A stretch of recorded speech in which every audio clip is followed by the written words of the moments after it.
संयोजक greater Noida film festival में बहुत ही सराहनीय काम किया हुआ है और अपने क्षेत्र के दिग्गज हैं।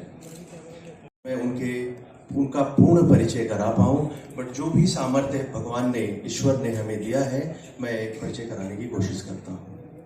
हमारे बीच में गजेंद्र चौहान जी उपस्थित हैं, जो कि ऐतिहासिक टेलीविजन श्रृंखला महाभारत से युधिष्ठिर के पात्र चित्रण के लिए जाने जाते हैं। उसके अलावा इन्होंने FTII के अध्यक्ष पद पर भी कार्य किया हुआ है। बहुत सारी मूवीज में इन्होंने बहुत सारे कैरेक्टर्स प्ले किए हुए हैं और इसके अलावा अपनी संस्कृति और अपने देश के बारे में जहाँ कुछ भी प्रोग्राम होता है उसको पुरजोर समर्थन करते हैं और अपना टाइम देते हैं। मूवीज जो इन्होंने, कुछ मूवीज का मैं नाम लेने जा रहा हूँ जहाँ पर इन्होंने बड़े अच्छे कैरेक्टर प्ले किए हैं, जैसे मेरे जीवन साथी, बरसात, अंदाज, परवाना, हिम्मत, मोहिनी, डांसर। इन्होंने अपने कैरेक्टर से उस पात्र को जीवंत कर दिया है। अभी पंडित लक्ष्मी चंद्र स्टेट यूनिवर्सिटी में वाइस प्रेसिडेंट के पद पर कार्यरत हैं, वाइस चांसलर के पद पर कार्यरत हैं। Ishan ji, can you please play the सम्मानित किया गया मान्यवर श्री गजेंद्र चौहान जी का ग्रेटर नोएडा फिल्म महोत्सव में। जी, यह एक इंडियन टेलीविजन स्क्रीन राइटर और फिल्म डायरेक्टर है। गदर वन, मुझे लगता है सब लोगों ने देखा होगा। गदर वन में इन्होंने असिस्टेंट डायरेक्टर का किरदार निभाया था। Apart from directing films, Lama ji member of central board of film certification है। इन्होंने मशहूर फिल्म जैसे लाहौर को लिखा है। एक को राइटर रह चुके हैं बहुत सारी मूवीज के, जिसमें एक है चंदा मामा दूर के और तौबा तेरा जलवा। आकाश जी फिल्म के क्षेत्र में अच्छे कंटेंट को लाने की कोशिश में भरपूर अपना समर्थन दे रहे हैं। अपने राइटिंग के माध्यम से कैसे हमारी संस्कृति, हमारी विरासत को फिल्मों के माध्यम से दर्शाया जाए, भाई साहब का बहुत बड़ा समर्थन है। Ishan ji, can you please play the video.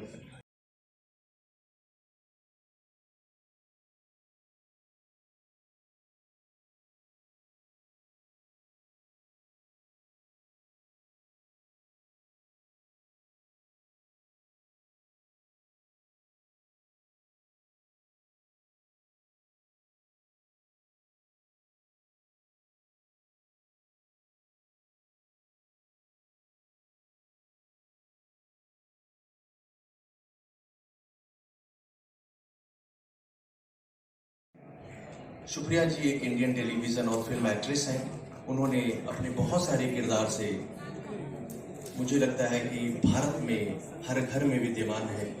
बच्चे से लेकर हाउसवाइफ से लेकर सब कोई इनको बहुत अच्छी तरीके से जानता है। उन्होंने अपने रोल सरला अरोड़ा का GTV के लिए बहुत पॉपुलर हुई। उसके अलावा इनके बहुत सारे पॉपुलर ड्रामा में कुंडली भाग्य, कुमकुम भाग्य जो है सम्मिलित है। बहुत सारी मूवीज में भी इन्होंने काम किया हुआ है। बबली, बाउंसर, मैं तेरा हीरो, 2 दूनी 4, 3 इडियट्स, इश्क एंड परिणीता। इसके अलावा बहुत सारी मूवीज हैं जिसको लिखना यहाँ मुश्किल है। एक श्रृंखला है मूवीज की और बहुत सारे सीरियल्स हैं जहाँ पर मैम ने अपना किरदार निभाया है। और इसके अलावा इनका समर्थन अच्छी मूवीज, अच्छी सीरियल्स, अच्छे कैरेक्टर जो कि हमारी संस्कृति को बढ़ावा दे, हमारे विरासत को आगे बढ़ाए, उसमें बहुत बड़ा योगदान है मैम का। Ishan ji, can you please play the video.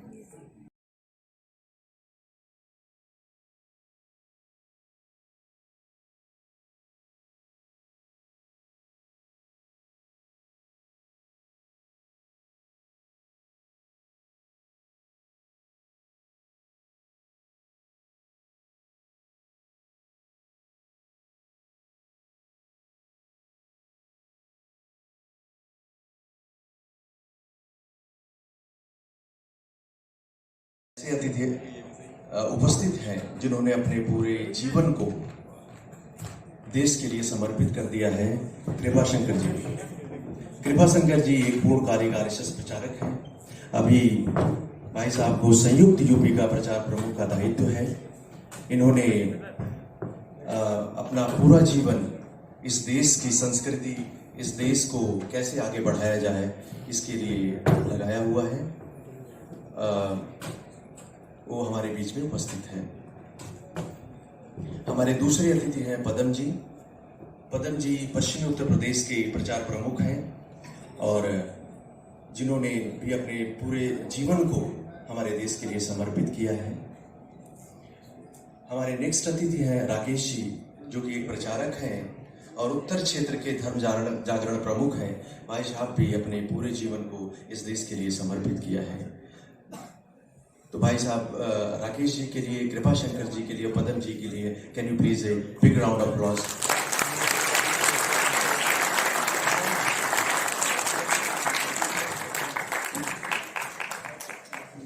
कार्यक्रम के सह संयोजक एवं डिपार्टमेंट ऑफ मास कम्युनिकेशन के एचओडी श्री आज्ञाराम जी से निवेदन है कि हमारे गणमान्य अतिथियों को मंच पर लेकर आएं।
आकेराम जी से मेरा निवेदन है कि मंच पर आए एवं इस 2 दिवसीय शॉर्ट फिल्म फेस्टिवल की रूपरेखा हम सबसे साझा करें।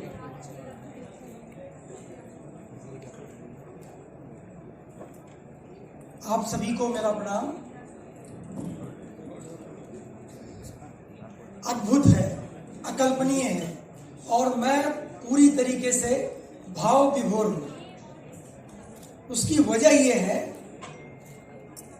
कि जब आप दबाव में रहते हैं और सुबह सुबह भगवान की प्रार्थना और पूजा करते हैं, वो दबाव कैसे बैनिश हो जाता है, इसकी पूरी परिकल्पना आज मुझे दिखी। आज सुबह 7 बजे 7:30 बजे हम सभी लोगों ने भगवान की पूजन अर्चन किया और उसके बाद हम इस सभागार में उपस्थित हैं। उसके पहले हमें बहुत दबाव था कि कैसे इस कार्यक्रम को हम बना पाएंगे, कैसे आगे ले जाएंगे, लेकिन भगवान की अनुकंपा है। और मैं भाव विभोर इसलिए हूं क्योंकि मेरे पास इतने शानदार ऑडियंस और उनको बताने वाले इतने महान कलाकार और अपने अपने क्षेत्र के विद्वान यहाँ पर उपस्थित हैं, जो 2 दिनों तक इस कार्यक्रम को पूरी तरीके से सफल होने के लिए, हमारे मन में कोई संदेह नहीं है। मैं इस कार्यक्रम की रूपरेखा के बारे में थोड़ी बात आपको बताता हूं कि 7 मई को हम लोगों ने पोस्टर विमोचन का कार्यक्रम किया। इसकी परिकल्पना की शुरुआत जब हुई तो ऐसा लगा कि हम लोग हर साल एक फिल्म फेस्टिवल ऑर्गेनाइज करते हैं जिसका नाम है अनहद। तो अरुण जी भाई साहब ने जब हम लोगों को बोला कि हम एक फिल्म फेस्टिवल इस तरीके से कर सकते हैं, तो हम बड़े कैजुअल, हरियाणा, हमको नजर नहीं आता कौन सा स्टेट है जिससे फिल्में नहीं आई। शुरुआत में आइडिया ये था भाई साहब का कि दिल्ली और गौतम बुद्ध नगर में अभी बहुत दूरियां हैं चेतना के लिहाज से। तो गौतम बुद्ध नगर के लिए एक छोटा सा उन्होंने संकल्पना बनाई कि इस तरीके से योजना बनाते हैं और उसमें युवाओं को प्रेरित करने की कोशिश करते हैं। लेकिन सोशल मीडिया के इस दौर में ये कब अपनी ऊंचाइयों पर पहुंच गया किसी को पता नहीं चला और हम लोगों ने जी जान से मेहनत की इसको जिस रूप में आज आप देख पा रहे हैं, इसको करने के लिए। उन फिल्मों को जो हमारे पास 200 के करीब फिल्में आई, उनको हमने 16 लोगों की एक स्क्रीनिंग कमेटी बनाई। उनको केवल कोर्स दिए गए और उनको भेजा गया, जिसमें बहुत सारे लोगों ने बहुत ईमानदारी से और मेहनत से कुछ जो जिनके हिस्से में आई उन फिल्मों को उन्होंने बारीकी से देखा और उसके बाद 111 फिल्मों को जूरी के पास भेजा। देश के गणमान्य व्यक्तियों ने जो इसमें जूरी के रूप में चयनित हुए, उन्होंने उन फिल्मों को 2 दिन तक सुबह 8 बजे से रात में 6-7 बजे तक यहाँ पर कैंपस में रह करके कंटिन्यूअस 3 टीम बनी और उन्होंने एक फिल्म को देखा और उस पर उनके मार्क्स दिए और इस प्रकार से हम लोगों ने 66 फिल्मों को तय किया कि इनको हम स्क्रीन करने वाले हैं। क्योंकि हमारा ये जो 2 दिन का कार्यक्रम है, इसमें बहुत सारे फ्लेवर हैं। जैसे बाहर अगर आप देखेंगे तो 3 जगह ऐसी बनाई गई है। एक जगह पर हमको कहा गया है कि हमको बहुत संक्षिप्त करना है, तो मैं 1 मिनट के अंदर और लूंगा और इसको खत्म करूंगा। तो 3 जगह ऐसी बनाई गई हैं जहां पर बच्चे केवल इसको रंगारंग कार्यक्रम, महोत्सव का रूप दे रहे हैं। कहीं पर म्यूजिक चल रहा है, कहीं पर डांस चल रहा है, तो कहीं पर म्यूजिक और डांस दोनों चल रहे हैं। इस तरीके से कार्यक्रम की रूपरेखा है। तो अभी इस उद्घाटन सत्र के बाद हम लोग माननीय कुलपति महोदय गजेंद्र चौहान जी का आशीर्वाद प्राप्त करेंगे। एक मास्टर क्लास है जो फिल्म मेकिंग के ऊपर होने वाला है, उसका कार्यक्रम है। आज ही सेकेंड हाफ में लंच के बाद एक ओपन फोरम का आयोजन किया गया है, जिसमें बेसिकली फिल्म समीक्षक हैं 3 विष्णु शर्मा जी, श्रीमती नीतू कुमार और क्षमा त्रिपाठी जी, इन लोगों के लाखों में फॉलोअर्स हैं सोशल मीडिया पर और ये लोग टेलीविजन चैनलों से जुड़े हुए हैं। तो इनका एक ओपन फोरम होने वाला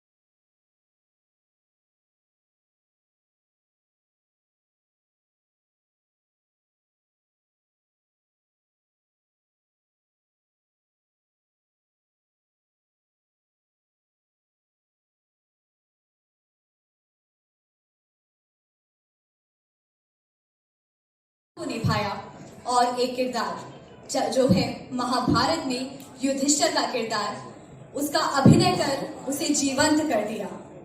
अब मैं माननीय गजेंद्र चौहान जी को उनके वक्तव्य के लिए मंच पर आमंत्रित करती हूँ। वे अपने लंबे अनुभव से कुछ विशेष बिंदु निकालकर हम सभी का मार्गदर्शन करेंगे।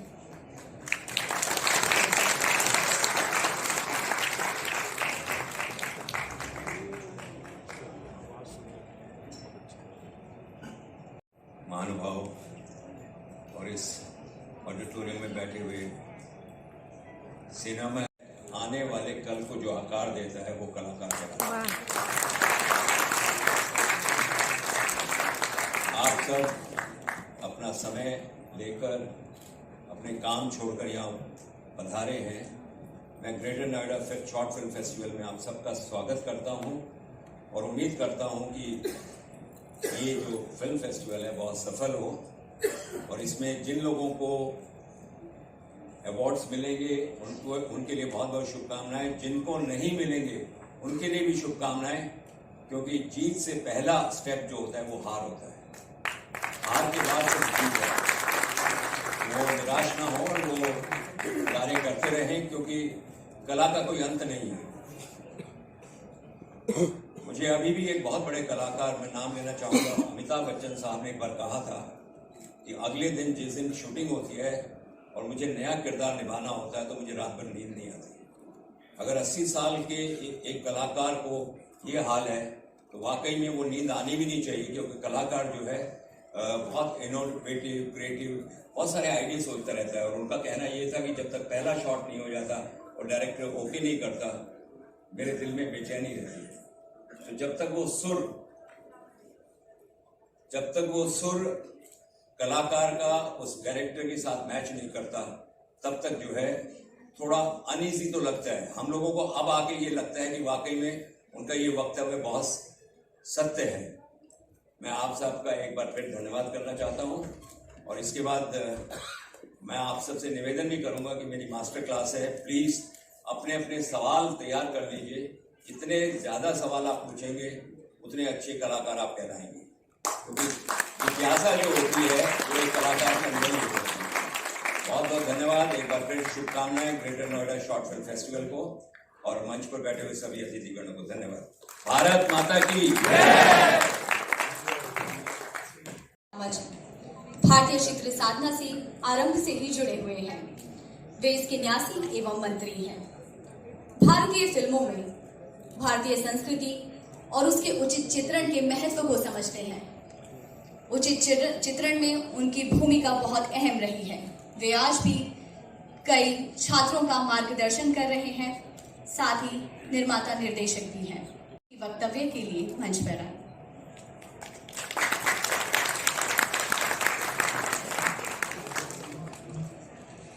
मंच पर उपस्थित सभी गुरुजन, सभागृह में उपस्थित गुरुजनों को मेरा प्रणाम और सभी मित्रों को मेरा प्यार भरा नमस्कार, स्नेह भरा नमस्कार। वैसे मुझे पता चला कि यहाँ पे मास कॉम के बहुत स्टूडेंट्स हैं, तो मैं तो आपको स्टूडेंट नहीं समझूंगा। मुझे लगता है कि आप लोग मेरे कॉम्पिटिटर है फ्यूचर के, तो मुझे तो आप लोगों से डर के रहना चाहिए। और मैं जानता हूँ कि बहुत अच्छी क्वालिटी, क्योंकि मैं भी ऐसे ही बैठा हूँ आप कई बार, जीवन में ऐसे ही शुरुआत हुई है मेरी भी, ऐसे बैठा हूँ और वहाँ से फिर और मैं जिनके साथ सीखा हूँ उनके साथ आज काम करने का भी मुझे सौभाग्य मिलता है। तो कल वर्कशॉप में हम आप लोगों के साथ बहुत सारी चर्चा करेंगे। इससे पहले बस आज इतना ही कहूँगा कि हमारा चूंकि ये एक एजुकेशनल इंस्टीट्यूट है, ये गलगोटिया विश्वविद्यालय, इसका एक महत्व है। तो इनोवेशन पे कहीं हम जैसे सोचते हैं ना, भारत क्यों, हमारी फिल्में अंतर्राष्ट्रीय स्तर पर कई बार वो हमें मुकाम नहीं मिलता है, जबकि हम संख्या की दृष्टि से तो बहुत बड़ा है, हमारा मार्केट बहुत बड़ा है। आज हम चंद्रयान जो है पहुंच रहे हैं, सिनेमा में क्यों पिछड़ रहे हैं? क्वांटिटी हमारी बहुत अच्छी है, क्वालिटी कहीं कहीं, क्योंकि हम लोग कई बार कॉपी करते हैं वेस्ट को। हम वेस्ट को हमारा इनोवेशन थोड़े से कहीं हम लैक कर रहे हैं क्रिएटिव फील्ड में, उस पर हमें ध्यान देने की जरूरत है। क्योंकि हम एक समय कहा जाता था कि भारत विश्व गुरु है, अगर आप लोगों को भी जानकारी हो, हम सब सुनते हैं भारत विश्व गुरु है। कब था भारत विश्व गुरु? उस समय था जब भारत में यूनिवर्सिटीज थी, नालंदा, तक्षशिला, ये यूनिवर्सिटीज थी, पूरा विश्व आता था भारत से ज्ञान प्राप्त करने के लिए। बर्बरों ने उन यूनिवर्सिटीज को तोड़ दिया, जला दिया, क्योंकि उनको ज्ञान से कोई लेना देना नहीं था। लेकिन आज फिर से ये माहौल बन रहा है, आज फिर से हमारे यहाँ पे नए नए यूनिवर्सिटीज बन रहे हैं और हमारा वो शिक्षा का केंद्र बन रहा है। तो ये आप लोगों का दायित्व है, केवल जो भारत की जो परंपरा है, भारत की जो संस्कृति है, उसका थोड़ा अध्ययन करें। जब भी आप सिनेमा बनाए, लेखन करें, कुछ भी करें, उसमें भारतीयता होगी तो आपका ओरिजिनल होगा और उस ओरिजिनल का महत्व होगा विश्व में। तो बस बाकी बातें तो वर्कशॉप में होगी, आप लोगों से बहुत चर्चा होगी अच्छे से। मुझे बहुत अच्छा लगता है अपने से, मैं तो आप लोगों को बड़ा ही बोलूँगा, मुझसे आयु में आप लोग बड़े ही होंगे, मुझसे सब अनुभव में तो बड़े ही हैं। तो कल आप लोगों से चर्चा होगी, तब तक के लिए धन्यवाद, नमस्कार।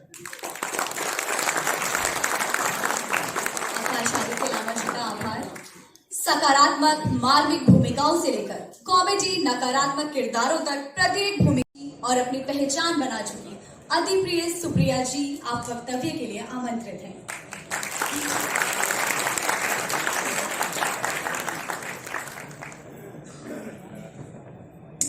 यहाँ स्टेज पर उपस्थित सभी अतिथिगण और जो यहाँ इस तरफ सारे लोग बैठे हैं जो सिनेमा को प्यार करते हैं और यहाँ गलगोटिया यूनिवर्सिटी में शॉर्ट फिल्म फेस्टिवल के लिए आए हैं, उन सबको मेरा नमन।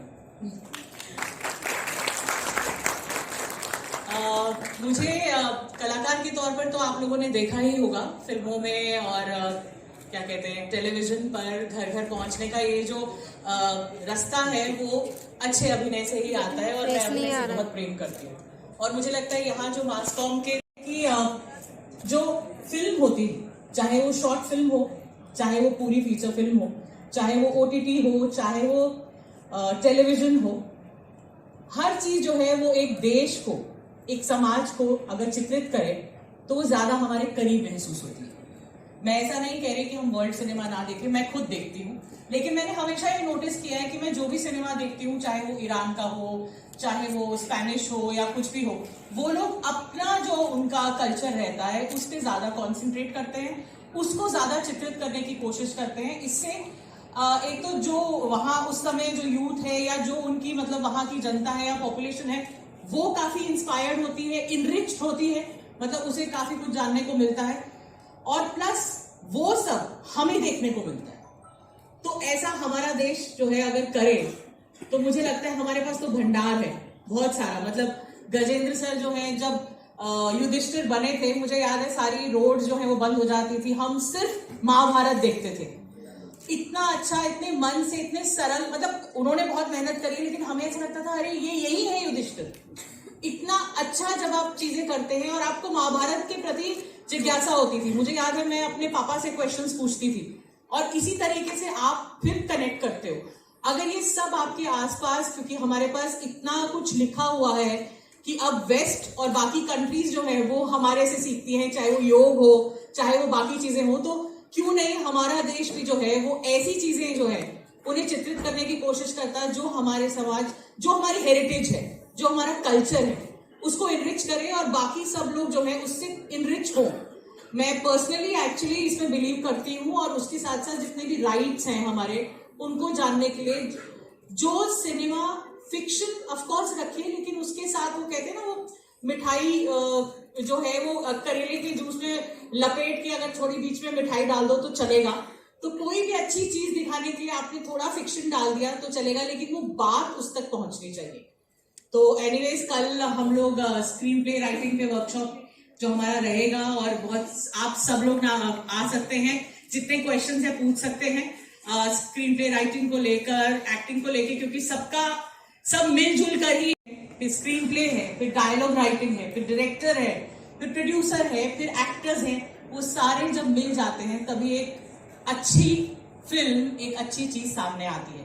शॉर्ट फिल्म के लिए बस अब ज्यादा समय नहीं लूंगी, क्या मेरे ख्याल से मुझे लगता है मेरा समय भी खत्म होगा, मैं बोलती जाऊंगी वरना, कि शॉर्ट फिल्म जो है ना वो एक बहुत सशक्त टूल है, क्योंकि आपको जितनी बात कहनी है बड़ी, वो आपको थोड़े समय में कहनी होती है।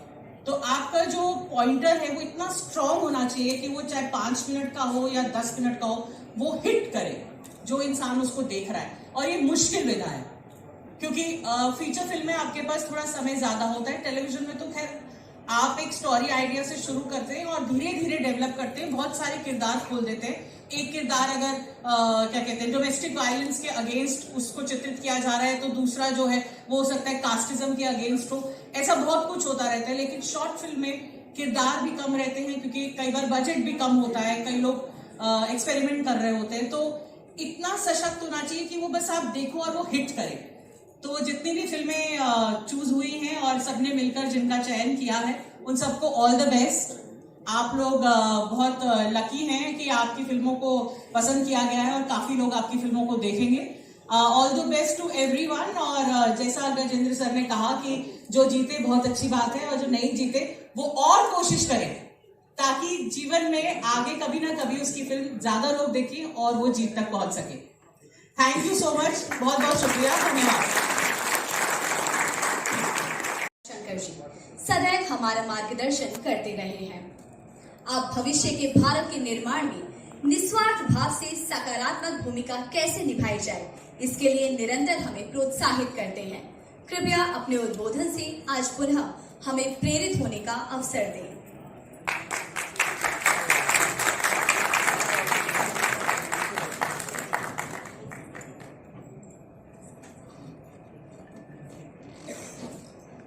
चंद्रयान 3 की आपको बहुत बहुत शुभकामनाएं।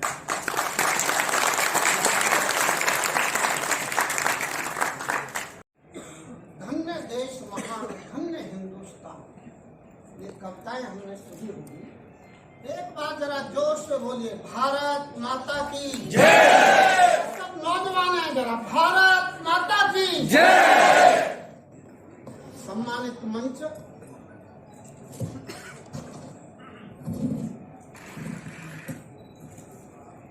सभागार में उपस्थित युवा छात्र और छात्राएं, शिक्षक वृंद, पत्रकार बंधु, भविष्य के पत्रकार, और जिनकी सामाजिक क्षेत्र में बड़ी भूमिका है, ऐसे बंधु भगिनी भी यहाँ पर उपस्थित हैं। कई विश्वविद्यालय के लोग भी, गौतम बुद्ध विश्वविद्यालय के और त्रिपाठी जी, प्रेरणा शोध संस्था। चिंता मत करिए, पर्ची से पहले खत्म कर दूंगा। सफल कार्यक्रम के पीछे जो लोग लगे हैं वो आपको दिखाई नहीं दे रहे। पिछले 4 मास से लगातार सतत यहाँ के छात्र और छात्राएं और शिक्षक और अन्य कार्यकर्ता उसमें लगे हैं, आपको दिखाई नहीं दे रहे होंगे वो। मेरा मानना है कि ऐसे सब कार्यकर्ताओं के लिए आप उनका अभिनंदन करें ताली बजाकर।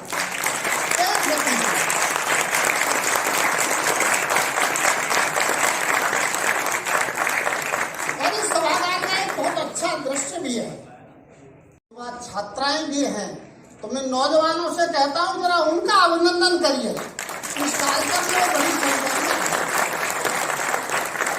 मैं फिल्म का जानकार नहीं हूं,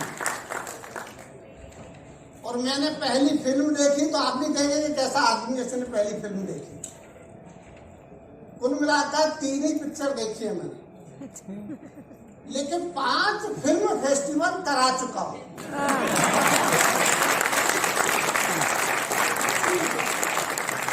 मुझे लगता है कभी कभी कि काश लामा जी ने बड़ी गहरी बात कह दी आप सबके लिए कि मेरे से सब बड़े हैं, और जो कलाकार है वो अपने छोटों को जब बड़ा होते हुए देखता है तो उसके आनंद का ठिकाना नहीं होता। ये सब नौजवान जो बैठे हैं ये सब बड़े ही बनने वाले हैं फिल्म की दुनिया में। अंत में 2 बातें कहकर समाप्त करता हूं। काश ये फिल्मी दुनिया पहले आ गई होती तो जिसको हम टॉयलेट फिल्म भी देखी होगी, ये शौचालय बहुत पहले घर घर में आ गया होगा, ये स्वच्छता घर घर में आ गई होगी, और सामाजिक समरसता के लिए दुनिया कितना प्रयत्न कर रही है, शायद फिल्मों के द्वारा ये एक बड़ा काम हो गया होगा। और जो फिल्में आई है जरा आप देखिए, सामाजिक जागरण की दृष्टि से कितना बड़ा काम किया है। वनवासी क्षेत्र पर एक फिल्म आई थी तो वनवासी कल्याण आश्रम के लिए कितने नौजवानों ने अपना जीवन लगा दिया। युवाओं के ऊपर फिल्म आई तो कुश्ती के लिए हमारी बहनें खड़ी हो गई, खेल के लिए नौजवान आ गए।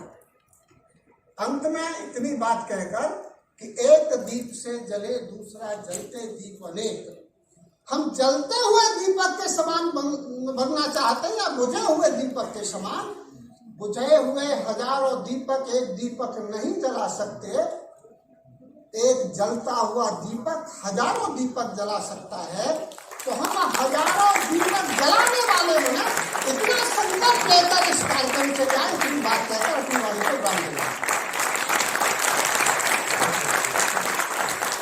माननीय कृपाशंकर जी का आभार। राष्ट्रीय स्वयंसेवक संघ पश्चिमी उत्तर प्रदेश प्रचार प्रमुख माननीय पदम जी वक्तव्य के लिए आमंत्रित हैं।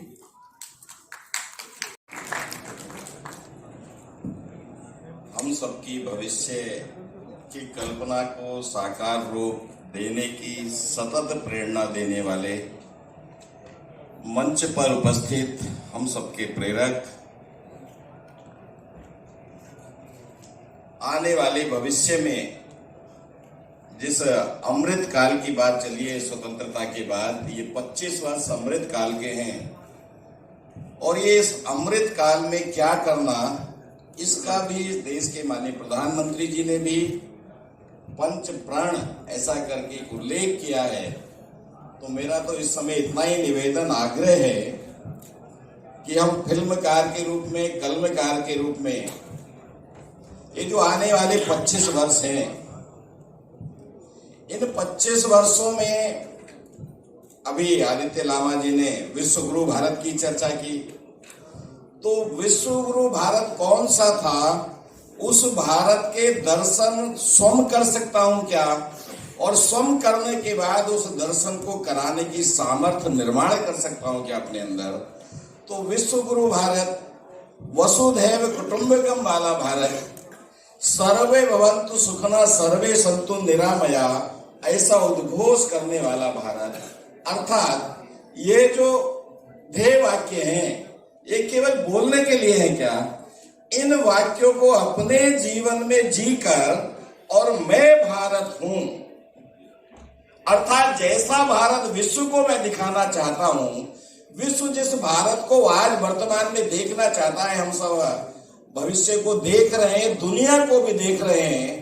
भारत को किस दृष्टि से दुनिया ने देखना शुरू किया है, वो दृष्टि जिस विश्वास के साथ उन्होंने देखना शुरू किया है, उस विश्वास को विश्वास में बदलना, ये किसकी जिम्मेदारी है? तो ये वर्तमान की जिम्मेदारी है। भविष्य की चिंता मत करिए, वर्तमान को ठीक करना। अगर वर्तमान अपने दायित्व को समझकर अपने को ठीक करेगा तो भविष्य निश्चित ठीक होने वाला है। इसका संकल्प लेकर आगे बढ़िए। आने वाला भारत ये दुनिया के विश्व गुरु के रूप में निश्चित रूप से मार्गदर्शन करने वाला है। लेकिन उसकी पहली शर्त वो मुझसे शुरू होती है, अर्थात हम सब अपने आप को उस भारत के रूप में कौन कौन से गुण मुझे अपने अंदर स्थापित करने हैं, मेरे द्वारा मेरा परिवार और मेरे परिवार के द्वारा मैं जिस समूह में रहता हूं, जिस स्थान पर रहता हूं, वहां एक उत्कृष्ट, योग्य और भविष्य जिसमें दुनिया देख रही है, ऐसे भारत के दर्शन कराना ये मेरा दायित्व है। अधिकार को छोड़कर दायित्व को पकड़िए और वो दायित्व को पकड़ने के बाद उस दायित्व को पूरा करने के लिए बस एक कदम आगे बढ़िए। मेरा एक कदम इस सैकड़ों लोगों के कदम मेरे पीछे चलाने के लिए मजबूर कर सकता है। मैंने पहले कहा कि फिल्म जगत एक सुनना होता है, एक देखना होता है। सुनने से क्षणिक हृदय पे परिवर्तन होता है, लेकिन जब दृश्य में अपनी आंखों से देखता हूं तो तन और मन ये दोनों जुड़ जाते हैं। तन और मन का जुड़ना ये हृदय की प्रत्येक कण कण को ये रोमांचित करता है, वो दृश्य के साथ जोड़ता है और वो दृश्य मेरे और समाज के अंदर एक परिवर्तन करने की दिशा मुझको देता है। ऐसे शॉर्ट फिल्म फेस्टिवल के माध्यम से हम सब अपनी रचना के द्वारा, अपनी कृति के द्वारा इस समाज में व्यापक परिवर्तन करने का संकल्प इन 2 दिनों में अपने मन के अंदर जागृत करेंगे। स्वतंत्रता का ये जो 25 वर्ष अमृत काल के हैं, निश्चित रूप से मैं उस अमृत काल में अपने आप को आधार बनाकर ये भारत को भविष्य में दुनिया का मार्गदर्शन के रूप में स्थापित करूंगा। इतना एक आग्रह करके अपनी बात पूरी।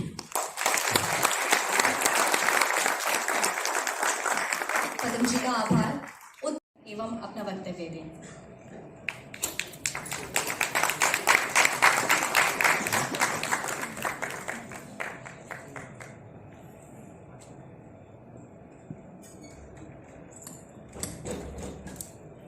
मंचस्थ सभी बंधु और इस सभा में आए हुए सभी भगनी बंधु,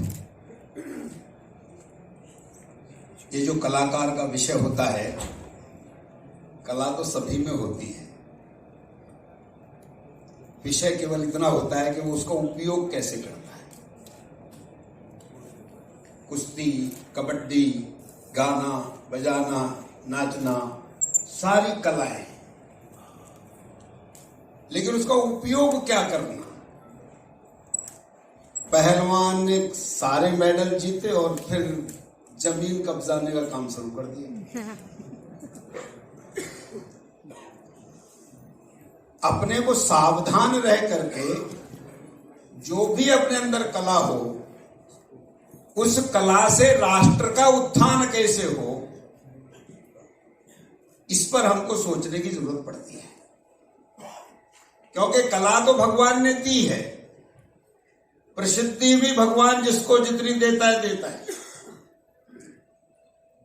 लेकिन मैं सावधान रह करके मेरे देश की क्या आवश्यकता है उस पर मैं चिंतन करता हूं और अपनी कला का उधर प्रयोग करता हूं। देश में संत भी बहुत हैं, परंतु अपनी भारतीय पद्धति में जिन्होंने अपनी चिंतन को ठीक से पकड़ा वो प्रसिद्ध होते हैं। गजेंद्र चौहान जी इसलिए प्रसिद्ध नहीं हुए कि वो बहुत बड़े अच्छे अभिनय करते होंगे, उनसे भी अच्छे अभिनय करने वाले और हो सकते हैं, लेकिन उन्होंने जो किरदार निभाया था वो युधिष्ठिर का था, और युधिष्ठिर धर्म का पालक है, वो धर्मपुत्र कहलाता है। जब इसको निभाया तो नाम हो गया, और जितना नाम उसके कारण से हुआ, उसके बाद कितने ही नाटक किए होंगे, उनमें भाग लिया होगा, शायद उतनी प्रसिद्धि नहीं हुई होगी। अरुण गोविल जी का भी राम का पात्र जब निभाया तो उनका नाम हो गया। आज तक भी उनके फोटो आते हैं कि रास्ते में भी लोग पैर छूने के लिए तैयार होते हैं। तो राम एक कलाकार थे, उन्होंने यहाँ की मर्यादाओं को स्थापित कर दिया। ऐसा जीवन अपना प्रस्तुत करना और नैरेटिव जो समाज में चलते हैं उनसे हमेशा सावधान रहना। 2 उदाहरण देके अपनी बात पूर्ण करता हूं। एक, आज से 30-40 साल पहले, 50-45 साल पहले जबरदस्त चुटकले आए थे सिक्कों पर, सरदार पर। लोग सुनाते थे, हर घर से एक बेटा सिख बनता था धर्म की रक्षा करने के लिए। चुटकले सुना सुना करके आज सिख हिंदू समाज से अलग सा दिखाई देने लगा। सावधान नहीं रहे तो ये परिणाम निकलता है। आज फिर एक नैरेटिव चला है। आज हमारे परिवार को बर्बाद करने के लिए पति पत्नी पर चुटकले शुरू हुए। सावधान रहिएगा, नहीं तो परिवार व्यवस्था टूट जाएगी। इसलिए कलाकार समाज को संभालने का काम करते हैं और अन्य विधर्मी निधर्मी ये जो आक्रमण करते हैं समाज की व्यवस्थाओं को बर्बाद करने के लिए, उसमें कलाकारों की अपनी भूमिका होती है। वो संभाल करके निकाल ले जाते हैं समाज को। इस प्रकार के अभिनय, इस प्रकार के नाटक, इस प्रकार की पात्रता वो इस विकसित करते हैं कि अपना समाज उसमें से बच करके आगे निकल जाता है। आज जो कुछ इस देश में हो रहा है, जब हम विश्व गुरु थे तब हम सोने की चिड़िया भी थे। दोनों साथ साथ चलते हैं। आज फिर उस मार्ग पर बढ़ा है तो आप सब देश का भविष्य है, अपने अपने कलाओं को भविष्य में विकसित करने वाले हैं। इस देश का सम्मान कैसे हो, इसको ध्यान में रख करके चलें। इतनी प्रार्थना करते हो अपनी बात समाप्त करते हैं।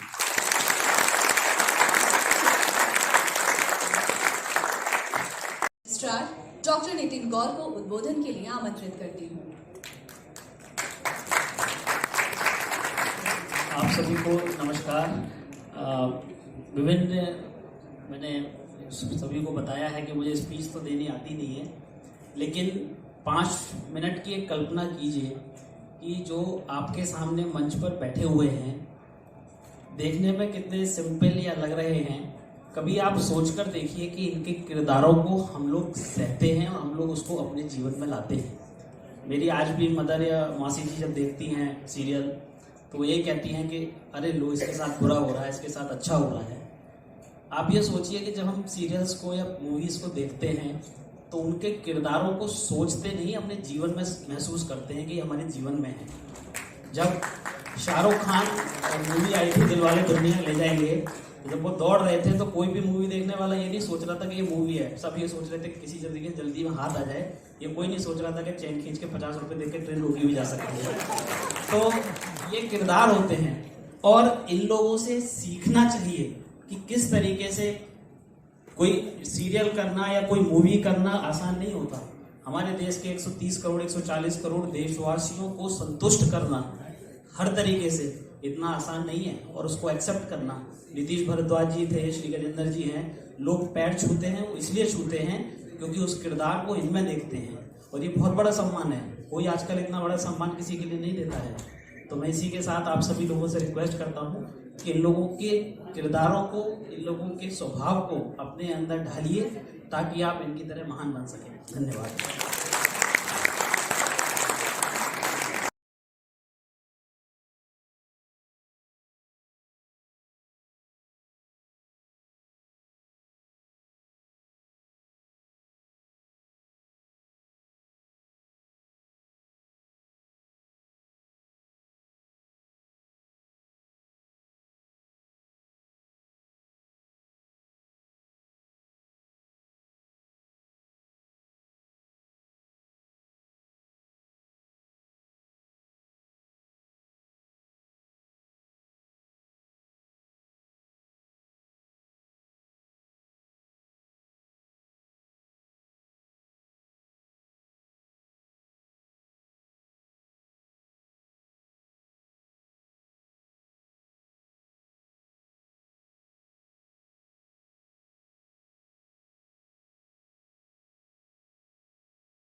ग्रेटर नोएडा एक्सप्रेसवे के किनारे स्थित नलगढ़ा गांव में भगत सिंह ने भूमिगत रहकर बम परीक्षण किया।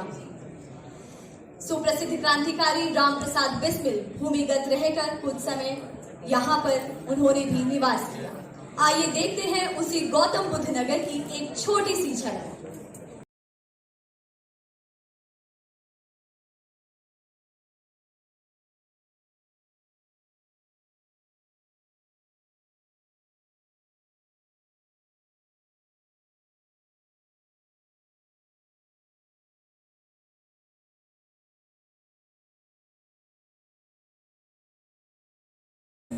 मात्र यहाँ जैसे रावण सब लोग जलाते हैं, वैसे यहाँ रावण नहीं जलाया जाता। यहाँ के लोगों में आक्रोश रहता है, जैसे उदास मायूसी छाई रहती है चेहरों पर। कोई ना आपसे जितना हंस खेल के बात ऐसे नहीं करेंगे, जैसे अभी वो माता जी आपसे हंस के बात कर रही थी, उसमें ऐसे हंस के बात नहीं करेंगे। और फिर वो ऊपर से कितना भी हंसने लगा दिखाएं, लेकिन चेहरे पर वो रौनक नहीं आएगी। यहाँ के लोग अपना आदर्श मानते हैं। यहाँ हर कोने में रावण से संबंधित ढेरों अनसुनी कहानियां हैं। बेगूसराय गांव में भगवान शिव का इतना प्राचीन मंदिर है, जो कि रावण के दादाजी थे पुलस्त्य ऋषि, उनके द्वारा प्रकट किया हुआ शिवलिंग है। इसको रावण का मंदिर बोला जाता है। एक प्रकार से रावण के द्वारा पूजित जो है ये स्वयं शिवलिंग, और इस शिवलिंग को 10 दिशाओं की तरफ खींचते हैं। हमारी 10 दिशाएं होती हैं, 10 दिशाओं को बांध के चलते हैं। जैसे रावण के 10 सिर थे और 10 दिशाओं पर विजय प्राप्त हो, वैसे भगवान शिव ने इन्हीं ने वरदान दिया था कि जाओ तुम 10 दिशाओं को अपने वश में रखना। अब हम चलेंगे क्रांतिकारियों की भूमि। मुझे गेटअप लेने में लगते थे पूरा, और 3.5 घंटे के बाद मुझे लगता था कि श्यामा प्रसाद जी की आत्मा अंदर आ गई है, लिटरली।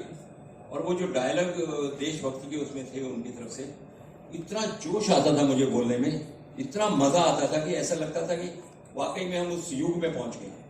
तो एक कलाकार को ये वरदान है, कलाकार को सबसे बड़ा वरदान है कि वो दूसरों के चेहरे पे हंसी ला देता है। कलाकार को देख वो सलमान जा रहा है, ए शाहरुख जा रहा है, सी ये एक वरदान है कलाकार को, ये किसी और को नहीं मिलता।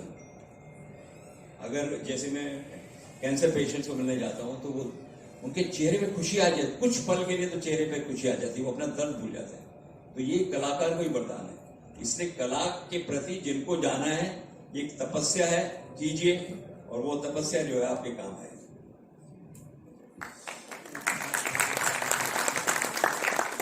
तो जैसे आपने बताया कि जब भी कैमरा को एक कलाकार फेस करता है तो एक ट्रांस हम कह सकते हैं कि जो भी किरदार वो निभा रहा है उस ट्रांस में वो कंप्लीटली चला जाता है, और एक तरीके से वो ना होकर के जो किरदार है उसके अंदर परिवर्तित हो जाता है।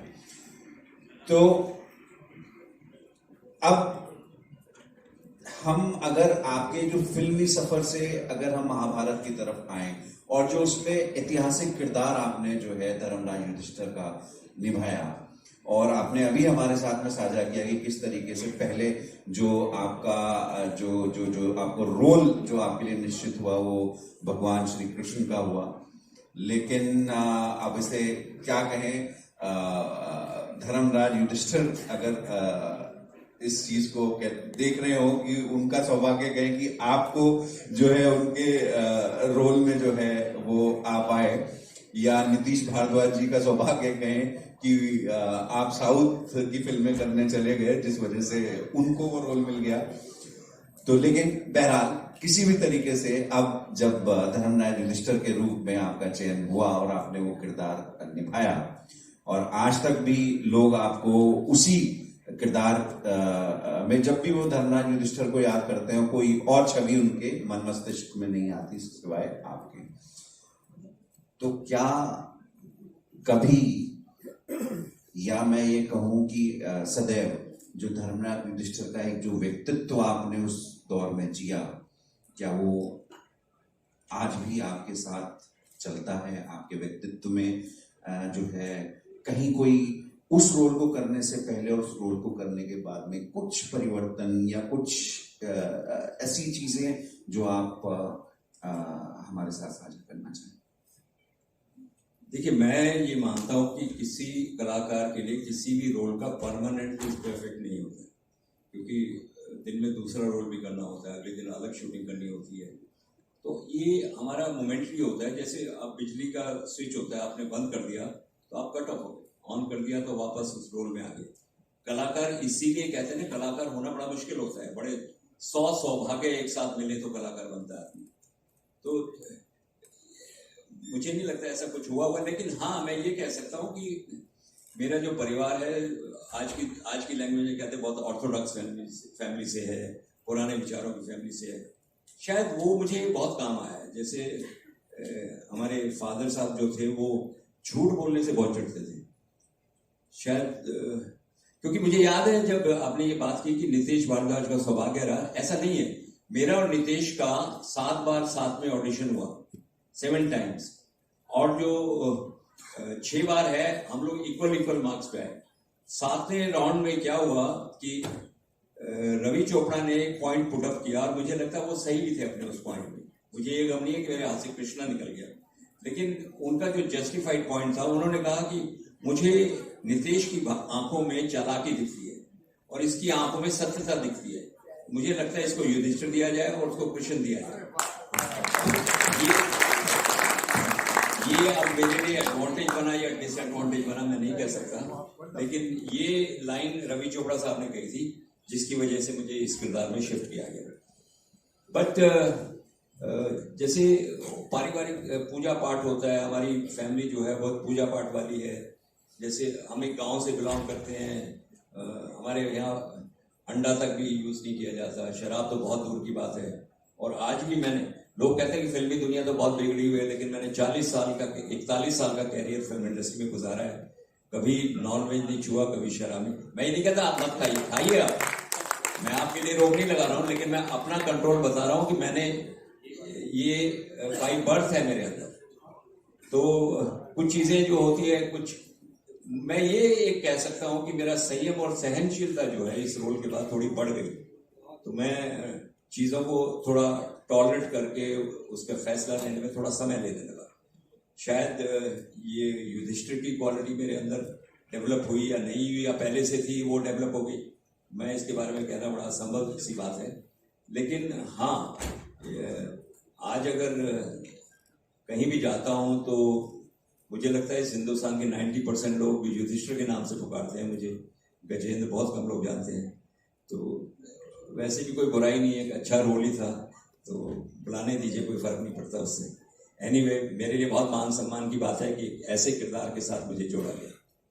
धन्यवाद। ये आपने जो अभी बात हमारे साथ साझा की कि जब नीतीश भारद्वाज जी का और आपका ऑडिशन हुआ और 9 बार 8 बार 6 बार आप लोग जो है बिल्कुल जी, और फाइनली एक पॉइंट रेज किया गया कि आपकी जो आंखें हैं उनके अंदर सत्यता जो है वो नजर आती है और उनकी आंखों में एक नटखट कह लें चीज जो है वो नजर आती है। तो बिल्कुल मैं अभी बहुत पास में आपके बैठा हूं और मैंने भी ये चीज ऑब्जर्व की, जो एक साफ गोई, एक सच्चाई जो है वो आपकी जो पर्सनैलिटी है पूरे व्यक्तित्व से परिलक्षित होती है। जो युधिष्ठिर का व्यक्तित्व था बिल्कुल ये कह लीजिए कि वैसे युधिष्ठिर का अर्थ पता है आपको जी? जो व्यक्ति युद्ध में भी स्थिर हो, मतलब महाभारत का इतना बड़ा युद्ध हुआ, उसमें भी उन्होंने संयम और सहनशीलता के साथ विजय प्राप्त की। तो ये उनका अर्थ है कि युधिष्ठिर नहीं होता, ये युधिष्ठिर है, एक वर्ड है युधिष्ठिर, युद्ध में भी स्थिर। तो महाभारत से बड़ा तो कोई युद्ध हुआ नहीं आज तक, तो उसमें भी वो जो स्थिर रहा हो, अपने माइंड को बैलेंस रख के लड़ा हो, तो ऐसे आदमी को हराना बड़ा मुश्किल होता है। तो अब यहाँ जितने भी हमारे जो अतिथि हैं उपस्थित हैं, मैं सुन भी रहा था, उन सब लोगों की इच्छा है कि कुछ उस ऐतिहासिक जो किरदार के कुछ डायलॉग्स जो हैं वो ऐसा जो मोटिवेशन भी दे, क्योंकि महाभारत जैसे आपने कहा केवल देखने की चीज नहीं है, वो उसमें बहुत सारी ऐसी शिक्षाएं हैं जो व्यक्ति अपने जीवन में उतार करके सफलता की ओर बढ़ सकता है। और आपने जो युधिष्ठिर का जो किरदार उसमें निभाया है, उन्होंने बहुत सारे संवाद ऐसे बोले हैं जिसको एक व्यक्ति अपने जीवन में एक शिक्षा के रूप में उतार सकता है। तो ऐसे ही आपके स्मरण में कुछ संवाद आते हो जो यहाँ उपस्थित लोगों को, युवाओं को कुछ मोटिवेशन, कुछ इंस्पिरेशन दे सकते हैं, कुछ शिक्षा दे सकते हैं, तो वो जरूर सुनना। आपकी बस 35 साल हो गए महाभारत को। एनीवे, जो थोड़ा बहुत याद है वो सुना देता हूँ आपको। आपको लगेगा कि ये युवा शक्ति जो बैठी है, इन्होंने कोरोना काल में जरूर देखा होगा। देखा है ना आप लोगों ने? हाथ खड़े करके बताओ, ऐसे नहीं। किस किस ने देखा है? महाभारत देखा है? तकरीबन सभी लोगों ने देखा है। और किस किस ने किया है?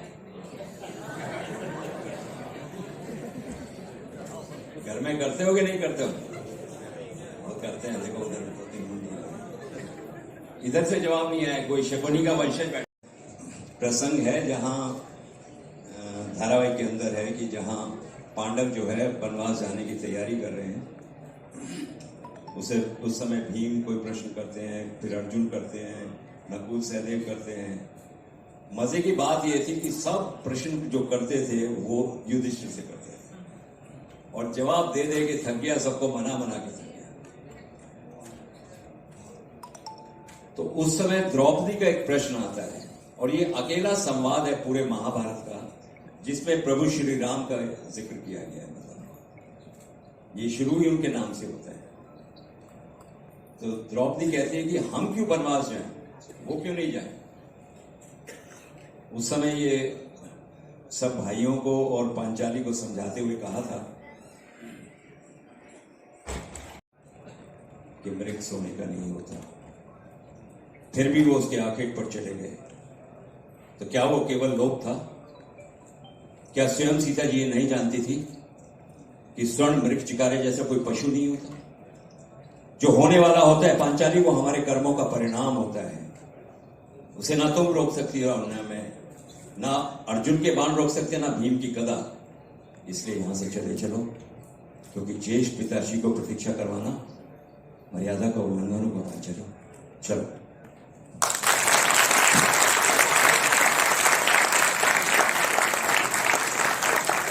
एक बहुत अच्छा खांडव प्रस जा रहे थे तो अर्जुन और युधिष्ठिर के बीच का प्रसंग है। अर्जुन कहता है कि भ्राताश्री, हम क्यों खांडव प्रस जाएं, दुर्योधन क्यों ना जाए? ये हमारे पिताश्री की राजधानी रह चुकी है इंद्रप्रस्थ, तो इस पर भी हमारा जन्म सिद्ध अधिकार है, हम नहीं जाएंगे। तो युधिष्ठिर उसे समझाते हुए कहते हैं कि अधिकार शब्द का अर्थ इतना साधारण नहीं होता अर्जुन। अधिकारों के लिए दाम चुकाने पड़ते हैं। एक कर्तव्य के लिए जाने कितने कर्तव्यों का पालन करना पड़ता है। और राजा का पहला कर्तव्य यह है कि वो जन समुदाय को सुख और शांति प्रदान करे। यदि हम खांडवप्रस्थ न गए तो हस्तिनापुर के भाग्य से सुख और शांति की रेखा ही मिट जाएगी। इसलिए मैंने तो हस्तिनापुर के हित में हस्तिनापुर को छोड़ने का निर्णय ले लिया है। तो अर्जुन बोलते हैं, इसका अर्थ ये हुआ भ्राताश्री कि आपके राज्य अभिषेक के पश्चात हस्तिनापुर से हमारा नाता ही टूट जाएगा। नाता क्यों टूट जाएगा अर्जुन? नाता क्यों टूट जाएगा? क्या नाड़ कट जाने के पश्चात संतान से माता का नाता टूट जाता है? नहीं अर्जुन, नहीं। कभी कभी नातों को जीवित रखने के लिए अलगाव का मार्ग भी अपनाना पड़ता है। तो अर्जुन बोलते हैं, लेकिन हमने आपका विरोध तो नहीं किया भ्राताश्री। विरोध का तो प्रश्न ही नहीं उठता। मेरे भाई मेरा विरोध कर ही नहीं सकते। हमें खांडवप्रस्थ को इंद्रप्रस्थ बनाना है और ये तभी संभव है जब हम चारों के चारों भाई एक साथ होंगे। भीम मेरा पांव है, उसके बिना तो मैं चल ही नहीं सकता। अर्जुन तुम तो मेरे दोनों हाथ हो, तुम्हारे बिना तो मैं अपने उत्तरदायित्व का बोझ उठा ही नहीं सकता। नकुल और सहदेव तो मेरी आंखें हैं, उनके बिना तो मैं देख ही नहीं सकता। हमें खांडवप्रस्थ को इंद्रप्रस्थ बनाना है और ऐसा इंद्रप्रस्थ कि इंद्रलोक से भगवान इंद्र भी आकर हमारे यहां बस जाए। अद्भुत। आज अपने सामने और तो बातचीत का ये सिलसिला जारी रहेगा, लेकिन बहुत सारे हमारे जो युवा हैं वो आपसे बहुत उनके मन में प्रश्न हैं, सवाल हैं जो आपसे पूछना चाहते हैं, तो बीच बीच में हम लोग भी बात करते रहेंगे, लेकिन अब क्वेश्चन एंड आंसर राउंड का आरंभ हम लोग करते हैं। तो एक माइक अगर वहां चला जाए तो युद्ध में जो स्थिर चित्त का हो उसे युधिष्ठिर कहते हैं। मेरा आपसे, मैं तो छोटा था तो आपको मैं देखा युधिष्ठिर के रूप में, और बाद में मैं साहित्य का विद्यार्थी था, फिर बाद में मैं पत्रकारिता में आया, संस्कृत साहित्य का विद्यार्थी था। एक बहुत ही सुंदर प्रसंग है यक्ष युधिष्ठिर संवाद, जिसको आपने बहुत ही सुंदर ढंग से जिया है। जब यक्ष के प्रश्न का उत्तर पांडव नहीं दे पाते आपको छोड़ के, तो उनकी मृत्यु होती है जल के सेवन से।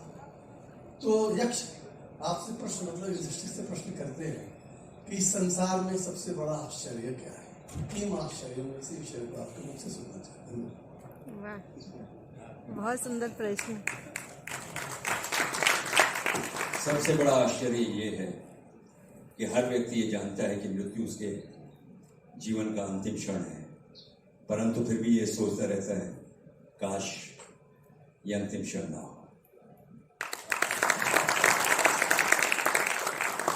जी, मेरा आपसे निवेदन है कि आप प्रश्न जो है वो पूछें, थोड़ा संदर्भ को कम रखें, क्योंकि ज्यादा आपने जो शुरुआत की है ये समस्या में बहुत पूरी तरह फंसा हूं इस समस्या में। इस संसार का हर आदमी, हर भारतीय जो है छोटा सा था जब उसने महाभारत देखी थी, सिवाय मेरे। अपने क्वेश्चंस को सभी लोग क्रिस्प और कंसाइज, लेकिन संक्षिप्त में एकदम डायरेक्ट क्वेश्चन पूछिए, टू द पॉइंट। बिल्कुल, उससे ज्यादा लोगों को समझ। एक दिन तो हद हो गई, एयरपोर्ट पे मैं खड़ा था, कहीं जा रहा था, तो एक 90 साल की एजेड अम्मा सर पे कपड़ा रखी, मेरे पैर छू लिए और आके बोलती है, बेटा तेरे को बचपन में देखा था। अगर तुमने बचपन में देखा था तो मैं प्रश्न से पहले संक्षिप्त अपना नाम बताएं और छोटा सा क्वेश्चन करें। सर गुड आफ्टरनून सर, मेरा नाम ईशान श्रीवास्तव है सर, मैं मास कॉम डिपार्टमेंट 3rd ईयर का स्टूडेंट हूँ यहाँ पे। सर मेरा आपसे एक क्वेश्चन था, बेसिकली 2 क्वेश्चन थे सर। हम जब भी कृष्ण जी को याद करते हैं, कृष्ण जी के कैरेक्टर को याद करते हैं, तो 2 छवियां हैं जो दिमाग में आती हैं। एक सर आती है सबसे ज्यादा नीतीश भारद्वाज सर की, जिनके साथ आपने काम किया था, और सर अब दूसरी भी एक छवि आती है सौरभ राज जैन की, जिन्होंने कृष्ण जी का कैरेक्टर सर प्ले किया था अभी स्टार प्लस पे जो महाभारत आई थी उस पे। सर आपको क्या लगता है कि क्या सौरभ राज जैन जी जस्टिस कर पाए थे कृष्ण जी के कैरेक्टर के साथ? और सर दूसरा क्वेश्चन सर ये था कि आपके एक साथी थे प्रवीण कुमार जी, जिन्होंने भीम का कैरेक्टर निभाया था। सर मैंने सुना कि बहुत ही ह्यूमरस थे, तो उनसे जुड़ा अगर कोई ह्यूमरस इंसिडेंट आप बता पाए तो। कपिल शर्मा शो देखा लगता है। सही बात है। उसी से प्रश्न निकाल के देखिए, किसी भी कलाकार के ऊपर चीटाकशी करना मेरे नेचर में नहीं है। सौरभ ने भी उतना अच्छा किया, नितेश ने भी अच्छा किया। हर कलाकार को जो रोल मिलता है वो उसे जस्टिफाई करने की कोशिश करता ही है, और जितनी उसमें कैपेसिटी होती है उसके हिसाब से उसे जस्टिफाई करता है। हाँ, दूसरा प्रश्न इन्होंने नहीं पूछा पॉपुलैरिटी का। पॉपुलैरिटी का चार्ट अलग होता है। बहुत सारे एक्टर ऐसे होते हैं जो बहुत कमजोर होते हैं अपने काम में, लेकिन पॉपुलर हो जाते हैं। तो ये तो समय का खेल है, और मैं नहीं मानता कि किसी ने अनजस्टिफाइड किया हो। दोनों ने जस्टिफाई करने की कोशिश की है। और जहां तक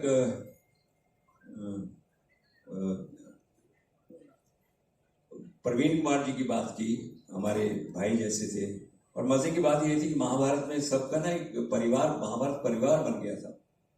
एक दूसरे के बगैर सारा दिन शूटिंग करने के बाद घर जाके फिर फोन पे लग जाते थे सब एक दूसरे के। तो प्रवीण जी जो थे वो पंजाब से थे, तरन तारण से, और बड़े ह्यूमरस थे एक्चुअली। उनका जो ह्यूमर था वो ठेठ पंजाब का था। उनका तो वो बहुत मशहूर सीन है हनुमान जी का और प्रवीण कुमार जी का।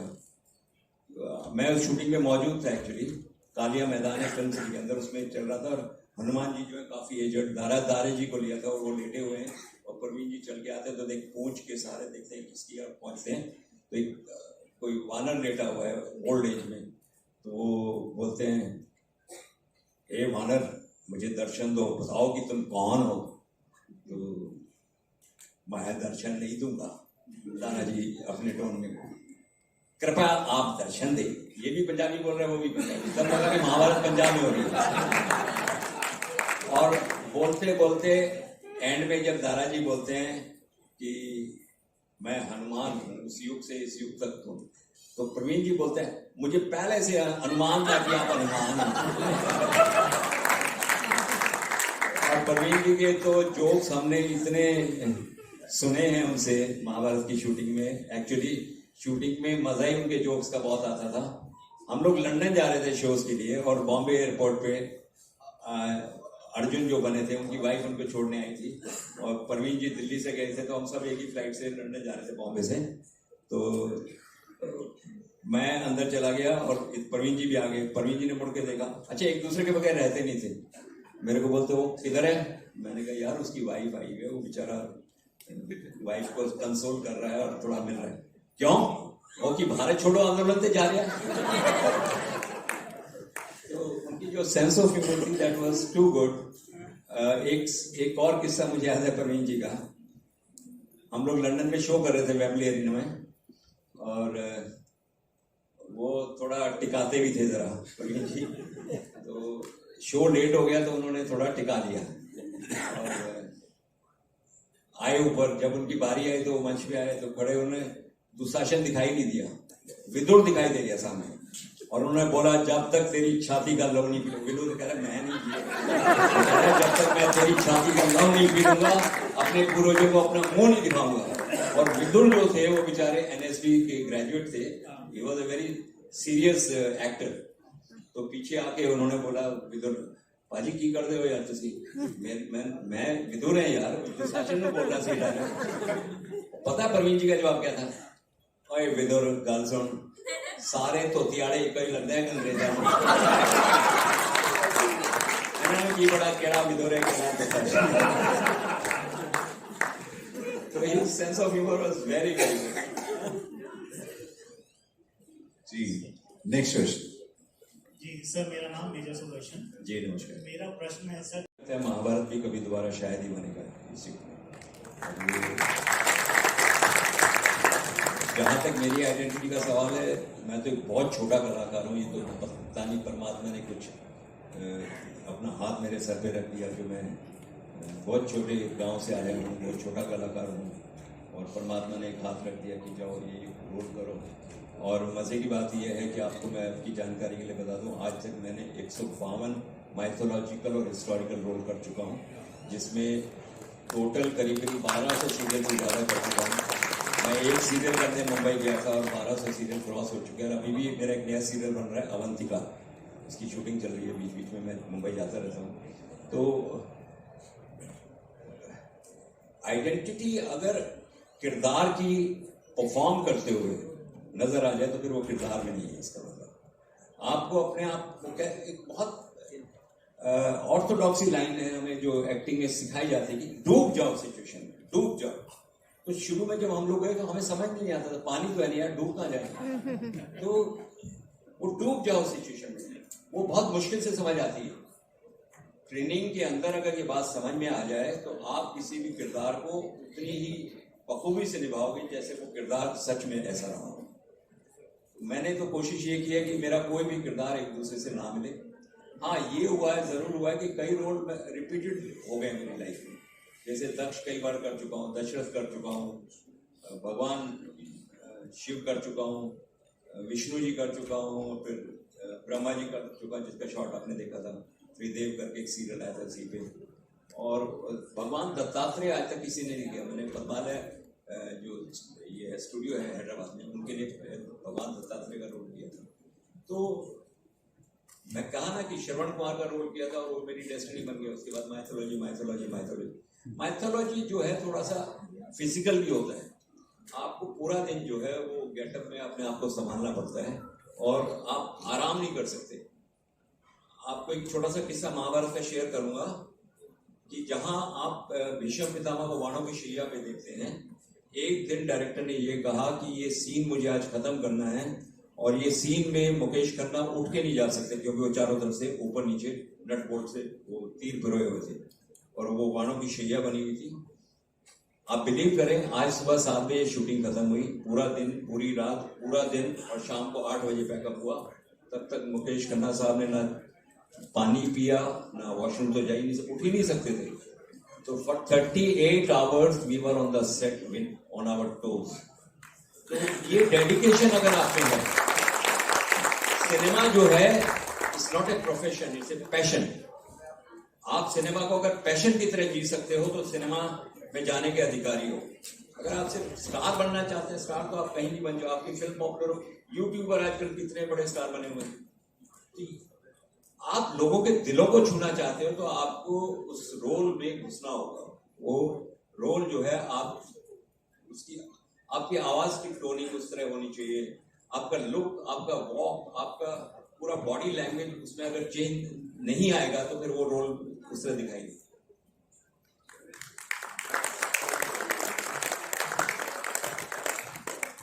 शो संकेत हो गया है उधर से कि समयावधि जो है वो तकरीबन समाप्ति की तरफ है, लेकिन हम एक क्वेश्चन का और जो है वो ले सकते हैं। तो जी चलिए, जी प्लीज फटाफट करेंगे तो 2 क्वेश्चन भी हो सकते हैं। जी आपको माइक हेलो जी ऐसे, हाँ ऐसे। My name is Rajkumar Sharma. Ji Rajkumar ji. Professionally, I'm a financial advisor. Of late, I got into modeling and now I've been selected for a movie.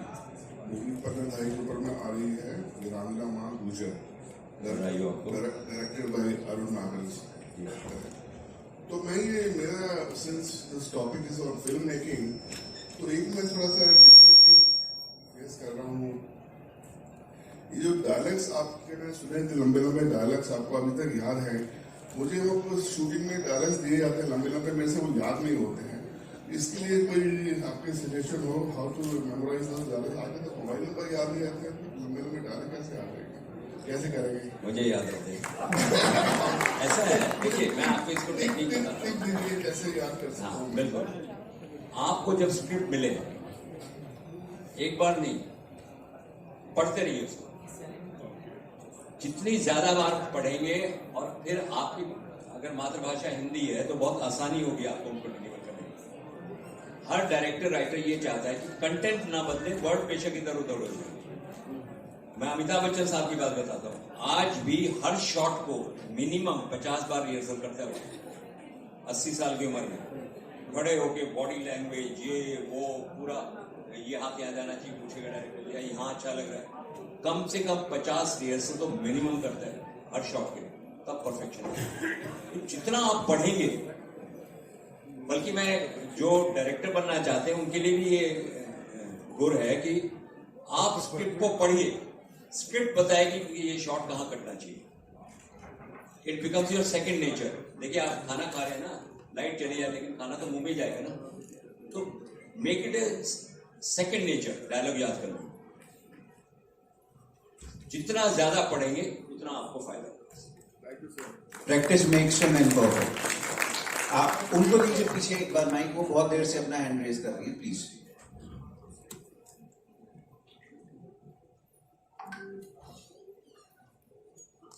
Thank you, sir. So my question to you is that we all know with age we gain different experiences and perspectives in our lives. So if you have to play Yudhishthir today, then how it will be different from the times you have played there? See, cinema is a teamwork basically. मुझे second time क्या कई बार offer हो चुका है ये role, मैंने करने से मना कर दिया क्योंकि एक तो वो टीम नहीं होगी। हेमा जी ने अपने बैले के लिए द्रौपदी जो बैले बनाया उसमें मुझे ऑफर किया था कि युधिष्ठिर आप करोगे, और वो द्रौपदी खुद कर रही थी। मैंने कहा हेमा जी या तो आप डुप्लीकेट लगोगे या मैं डुप्लीकेट लगूंगा, इसलिए I will not perform the same role. You want to give me a different role, welcome, no problem, but I will not play Yudhishthir again. एक फिल्म में ऑफर आया था मुझे कि what money you want. I said, money is not important. I will not play this role in a different setup ever in my life. So setup जो होता है उस setup में ही मैं वो रोल जो है वो सच पाया. अब different setup में करूँगा तो अच्छा नहीं लगेगा. सेम रूपा गांगुली होनी चाहिए, सेम अर्जुन होना चाहिए, सेम. तो हमने एक फिल्म भी की थी इसके ऊपर बर्बरिक. उसमें सब ओरिजिनल कैरेक्टर्स लिए थे, इसलिए हम लोगों ने उसको रिक्रिएट किया था. इसलिए मुझे ऐसा लगता है कि दूसरे सेटअप में मैं नहीं करूँगा. लास्ट क्वेश्चन मेरी तरफ से. मेरा नाम विमलेश है. और मैं जानना चाहता हूँ कि आपका एफटीआई में इतना विरोध होने के बावजूद आपका जो रजिस्टर का रोल आपने किया था उसका कुछ पक्ष आया जिसके कारण स्थिर रहे वहाँ पे? मेरे से ज्यादा युधिष्ठिर का रोल जो है सरकार निभा रही थी. आपका भी था उसमें, आप अभी अडिग रहे वहाँ पे. हाँ बिल्कुल. दूसरा लोग हिल जाता है. नहीं, देखिए जिस गार्जियन का या बड़ों का हाथ सर पे होता है ना, तो फिर दुआएं मिलती हैं, आशीर्वाद मिलता है. और वो आशीर्वाद मेरे लिए काम किया. सरकार चाहती तो मुझे 1 मिनट में हटा सकती थी, लेकिन सरकार को ये भरोसा रहा होगा कहीं ना कहीं कि भाई ये काम तो अच्छा करेगा. और वही मैं आपसे कह रहा था कि कैग रिपोर्ट आप गूगल पे जाइए, 2017 एफटीआई है, उसमें ये लाइन मोटे मोटे अक्षरों में अलग से लिखी गई. The best work done at FTI till date is under the chairmanship of Gajendra Chauhan. ये लाइनें पार्लियामेंट में पड़ी गई. तो देखिए, काम सरकार को ये भरोसा था कि मैं काम तो करके आऊंगा चाहे कुछ हो जाए. हाँ, हटाना लगाना ये सरकार का काम है. जो भी आदेश होता है, जैसे अचानक मुझे आदेश दिया कि जाओ रोहतक जाओ और वहाँ यूनिवर्सिटी है फिल्म एंड टेलीविजन की, उसको चलाइए, तो आजकल वहाँ ड्यूटी दे रहा हूँ. ये तो आदेश है बड़ों का मेरे लिए. जहाँ भी भेजेंगे, कई लोग कहते हैं कि रोहतक से लोग मुंबई जाते हैं, मुंबई से रोहतक आ गए. तो पर मेरे लिए वो आदेश है मेरे बड़ों का, उसका पालन जरूर करूँगा. धन्यवाद. चलिए, no more question after this is the last question. Sir वैसे तो मेरा 2 क्वेश्चन है. मेरा नाम प्रखर है, मैं गोरखपुर से हूँ और इसी कॉलेज में मास कम्युनिकेशन का 2nd ईयर का स्टूडेंट हूँ. मेरा क्वेश्चन ये है सर कि जब हम कोई कैरेक्टर निभाते हैं तो आपने एक बात बोली, एक कैरेक्टर स्विच ऑन होता है, स्विच ऑफ होता है. जब स्विच ऑन होता है तो हम कैरेक्टर में घुस जाते हैं, स्विच ऑफ होता है कैरेक्टर से बाहर निकल जाते हैं. तो अभी रिसेंटली 15 अगस्त को मैंने एक परफॉर्मेंस किया है जिसमें आतंकवादी का रोल परफॉर्म किया है. उस रोल से मैं बाहर ही नहीं निकल पा रहा हूँ. आपने स्विच ऑफ नहीं किया है सर? स्विच ऑफ नहीं किया है, लेकिन सर उस रोल से बाहर नहीं निकल पा रहे हैं. तो मैं आपसे सिर्फ पूछना चाहता हूँ, कभी आपने ऐसा कोई रोल किया है जिससे आप कभी बाहर ही नहीं आ पाए, और उसका क्या इफेक्ट रहा है पर्सनली? सहमत नहीं हूँ आपसे. मेरी जिंदगी में ऐसा कभी मोमेंट आया ही नहीं. तो सर इससे आप अपने उस रोल की मर्यादा समझते हो, इसे ऑफ कर दीजिए अभी, नहीं तो आतंकवादी बन जाएंगे आप. सर एक क्वेश्चन और है. सर एक क्वेश्चन ये है कि आपने बोला कि बलराम का रोल मुझे जब मिल रहा था तो मैंने मना कर दिया, क्योंकि मुझे जब कृष्णा का रोल मिल रहा था तो मैंने नहीं किया. मुझे वो मिलना चाहिए था, मैं बलराम का रोल नहीं किया. तो सर एक एक्टर को जो भी रोल मिले, ऐसा सब जितने भी अभी बड़ों के साथ काम करता हूँ, जो भी जितने भी टीम के साथ काम करता हूँ, वो बोलते हैं कि जो भी कैरेक्टर मिले तुम्हें, अगर पहले तुम कभी बहुत अच्छा लीड रोल कर चुके हो और बाद में तुम्हें कपड़े बेचने वाला रोल भी मिल रहा हो तो भी कर लो. तो सर जब आपने ये बात बोली तो थोड़ा मुझे याद आया, तो आपसे पूछना चाहता हूँ कि कैसा करना चाहिए. ये हर एक्टर की निजी सोच है कि वो जिंदगी में क्या करना चाहता है. कुछ लोग, बहुत सारे एक्टर मुंबई आते हैं और वो कहते हैं कि हम तो फिल्में करने हैं, हम टीवी सीरियल नहीं करने हैं. लेकिन कुछ 8-10 साल के बाद पता चलता है टीवी में भी काम मांगते रहते हैं वो लोग. तो ये तो आपकी यथाशक्ति जो उस पर डिपेंड करता है कि आप कितने समय तक अपने आप को स्टैंड कर सकते हैं. लेकिन कोई भी रोल छोटा बड़ा नहीं होता. रोल अच्छा या बुरा होता है, आप उसे किस तरह निभाते हैं. लेकिन ये बहुत डेंजरस है. आप कह रहे हैं कि मैं उस रोल से बाहर नहीं, बहुत डेंजरस है. आप please no, make it a habit, make it a habit. Cut off from the set. Madam बैठी है यहाँ पे, कितना नाम है उनका और क्या एक्ट्रेस हैं. आप अपने आप को स्विच ऑफ करना सीख लीजिए, नहीं तो कल आप विलन का रोल करेंगे, घर में आके फिर विलन बन जाएंगे. That switch of system is very bad. अगर स्विच ऑन कर दिया आपने और ऑफ नहीं किया तो लाइट जलती रहेगी फिर। तो वो रोल बहुत तंग करता है, ये मैं बताऊं। मैं आपसे एक चीज से सहमत हूं कि मैं जब घर पहुंचता हूं सारे दिन की शूटिंग के बाद, तो 1 घंटा मुझे लगता है कोई मुझसे बात ना करे, तो I remind my self actually out of that completely. तो ये एक टेक्निक है, make it a second habit and do it, practice है। आप सभी का भाग लेने के लिए बहुत बहुत आभार। ये सत्र बहुत संवादपूर्ण और बहुत आनंदित करने वाला रहा। माननीय गजेंद्र किसी ने जी का पांचाली के बारे में नहीं पूछा।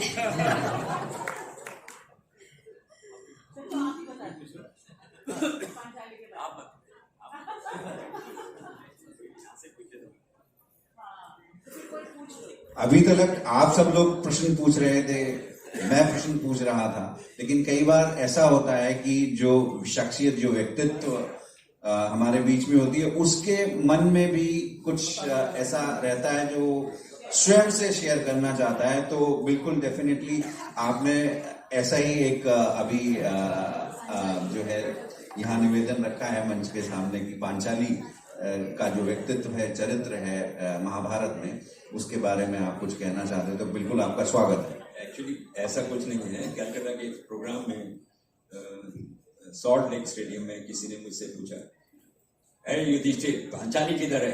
तो मैंने बोला भैया रक्षाबंधन आ रहा है, तुम्हारी बहन तुम्हारे घर गई है। तो यही समझता। तो दूसरा जो है ये है कि मैं इस युवा शक्ति को देश के काम आते हुए देखना चाहता हूं।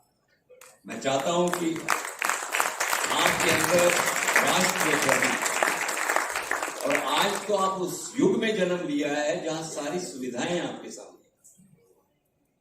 मोदी जी गुजरात के गांव से उठ के चंद्रयान 3 तक पहुंच गए, अभी सूरज पे जाने की तैयारी कर रहे हैं। ऑलवेज जिंदगी में 1 स्टेप अहेड चलिए, आगे चलते जाइए। और ये युवा शक्ति जो है मेरे साथ ये प्रण ले कि जिंदगी में सब कुछ करेंगे लेकिन राष्ट्र के प्रति अपने वफादार और ईमानदार रहेंगे। जी का बहुत बहुत आभार। ये सत्र बहुत ही आनंदित करने वाला रहा, बहुत कुछ सीखने को भी मिला और पता ही नहीं चला कि समय कब निकल